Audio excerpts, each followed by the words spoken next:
What's up everyone? Thank you for checking out Services to Aid Families YouTube channel. My name is Sam and I'm the educator and advocate for CCC and Phoenix High School. Today I wanted to take a few minutes to go over some of the common misconceptions people have in regards to sexual assault. These myths are things that we as educators have heard people say when we've been in classrooms, or they're things that are mentioned a lot in the media and we know people believe them. If you believe one of these myths, don't feel bad, that's why I'm here. Just keep watching the video and hopefully I can correct some of these misconceptions that you may have. Myth number 1, rape is just rough sex. Rape and sex should never, and I mean never, be compared because rape is all about power and control. Sex is about being intimate with someone you care about. They are not even on the same galaxy and they should not be compared.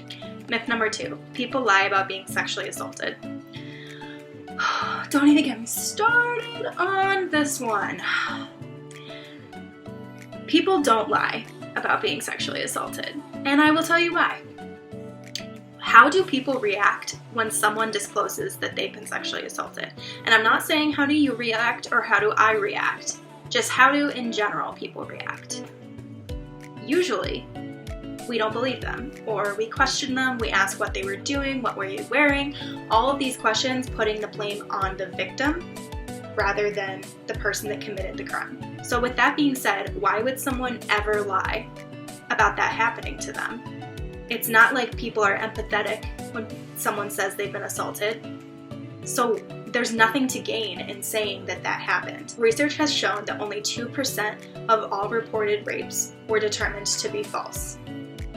Yeah, you heard that right, 2%. Now, if prior to me giving you that statistic, you still thought that people will lie about being sexually assaulted, I hope that statistic stays with you a bit because 2% is minuscule. Myth number 3, the way someone dresses affects whether or not they will be sexually assaulted.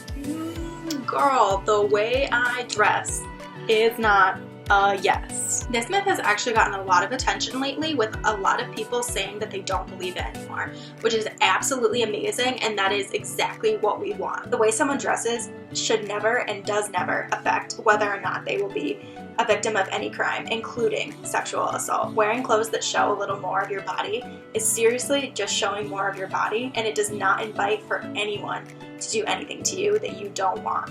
Consent still needs to be maintained regardless of what you have on. Myth number 4, people are usually sexually assaulted by strangers. This myth is probably due to media representation of sexual assaults and even due to cases that have been famous in America that sexual assaults were committed by strangers. That being said, 92% of sexual assault victims were assaulted by someone that they knew. Now that could include an intimate partner, an ex-intimate partner, or even an acquaintance. This number is staggering. It just proves that the people who commit these crimes are not someone that's waiting in a dark alley to jump out and scare you and take you and run away. And I mean, those things do happen, clearly, but 92% of the time, it's someone that the victim knows.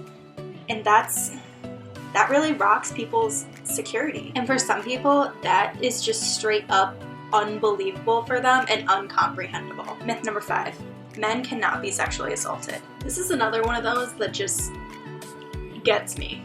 It gets me. This myth probably comes from the fact that we usually hear about women being sexually assaulted and we don't often hear of men being sexually assaulted. Roughly 90% of rape victims are women. Now, that being said, there's still that 10% left of people that do not identify as women. What this statistic doesn't show, though, is the amount of men that don't report. Now, you may be asking, why would men not report a crime that happened to them? But think about all the social stigma that goes along with being sexually assaulted, especially for a guy. Men have an anatomical response that women don't have, and a lot of people find it hard to believe that those anatomical responses could happen even if you don't want them to. The bottom line, though, is that regardless of your sexual identity or gender, sexual assault can happen to anyone. Myth number 6, sexual assault happens in dark alleys or corners. I kind of touched on this one in myth number 4 when I talked about how sexual assault is usually committed by people we know rather than strangers. So the whole thing that pops into your head when you think of a sexual assault is probably some guy that was hiding in the bushes, and when the young college girl walked by, he hopped out and that's where it happened. But in reality, that's not usually what happens. 5% of sexual assaults happen at or near the victim's home. So that means that the setting for most of these encounters are actually in people's own beds, on their couches, somewhere that's safe to them. Having this kind of crime happen in your house takes away so much security from your life. Imagine not being able to be in your home because it has memories of something so tragic and terrifying. Like some of the other myths, this myth is probably due to Hollywood depictions of what sexual assault looks like. And they're just not based in reality. Like I said in myth number 4, these things do happen that way, but the vast majority don't. Myth number 7. If someone didn't say no or fight back, they wanted it. This myth is really hard for people to stop believing in, simply because if you've never experienced anything like this, you don't understand that sometimes your body doesn't react the way you want it to. Sometimes when you're absolutely terrified, you can't move, you can't speak, and that's just what your body does, and there's no controlling it. We talk about all the time the fight or flight response, but we never talk about freezing. Freezing is just like your fight or flight response, and that it's a survival instinct that your body goes into when it doesn't really know how to react to what's going on or something that is trauma-provoking is happening to you. So some people will try to run away, some people will try to fight, some people will scream, be vocal, and then some people won't do anything. With that being said, we can never say that someone wanted sexual activity to occur based on the fact that they didn't say no or they didn't fight back. And that's why it's so important to, before anything happens, get the person's consent. Get their consent for absolutely anything that you're about to do. Myth number 8, being sexually assaulted defines your sexual identity. This myth is absolutely ludicrous. Whatever you define your sexuality as is your sexuality regardless of what someone else did to you. I think that's something that we all need to keep in mind, that sexual assault is something that happens to you. It wasn't your choice. Therefore, it doesn't affect the way you identify sexually. I feel like we hear this myth a lot when we think of men being sexually assaulted. Men, when this happens to them, they start to think, oh, maybe does this mean I'm gay? Does this mean I'm interested in men or women or whoever committed the crime? But like I said, your sexuality is not affected based on who assaults you.